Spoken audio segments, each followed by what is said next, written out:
அந்த சின்ன வயசுல எல்லாரையும் எதிர்த்து பேசணும் பாருங்க, ஆமா. எல்லாரையும் கோவப்பட்டோம் பாருங்க, எல்லாரையும் அதிகாரப்படுத்தணும் பாருங்க, இதுக்கெல்லாம் ஒட்டுமொத்த வினையை தூக்கி ராகு வச்சுட்டு போயிடும். ஓ. அப்ப அந்த ராகு பகவானுடைய புத்தியில இவர்களுக்கு ஒரு தடுமாற்றம் ஏற்படும். அந்த திருமண வயதில் இருப்பவர்கள் கல்யாணத்தை தன்னுடைய முடிவுக்கு தானாகவே எடுத்துக்கிறது, சொந்த காசுல சூனியம் வச்சுக்கிற நிலையை தானே உருவாக்கிக்கிறது. ஏற்கனவே குடும்பத்தை எதிர்த்து பழகியவர்களுக்கு அந்த காலகட்டங்களில் அந்த வயதுல எதிர்ப்பது ஒன்றும் புதிதாக இருக்காது அப்படின்ற நிலையை வர்றது. இல்லை எனக்கு ஃபேமிலி தான் பார்த்து கல்யாணம் பண்ணி வச்சாங்க அப்படின்னு சொன்னா, அந்த ராகு நடக்கும்போது சூரியன் சந்திரனுக்கு ராகு பகை கிரகம் என்பதால் தாய் தந்தையினுடைய கண்ணை கட்டிரும்.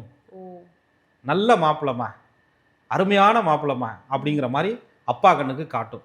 நல்ல குடும்பம்மா, அருமையான குடும்பம்மா, இப்படிப்பட்ட மாமியார்கிட்ட போய் நீ வாழணும்னு சொன்னீங்கன்னா உனக்கு கொடுப்பனை இருக்குமா. ஒரு உலகத்துல இப்படிப்பட்ட ஒரு அம்மாலாம் எங்கேயுமே கிடைக்காதுமா, தங்கமா பேசுதுமா, தங்கத்தட்டுல வச்சு உன்னை தாங்கும்மா அப்படிம்பாங்க.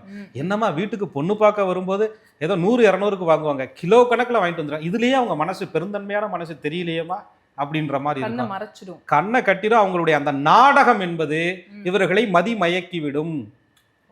அப்படி இல்லை அப்படின்னு சொன்னா, கல்யாணம் ஆகுற வரையும் ரொம்ப பவியமா நடிச்சதுக்கு அப்புறம் கல்யாணம்லாம் ஆகி முடிச்சு நீங்க வீட்டுக்கு போனோடனே அப்பதான் ருத்ர தாண்டவம் ஆட விடுவார் இந்த ராகு பகவான்.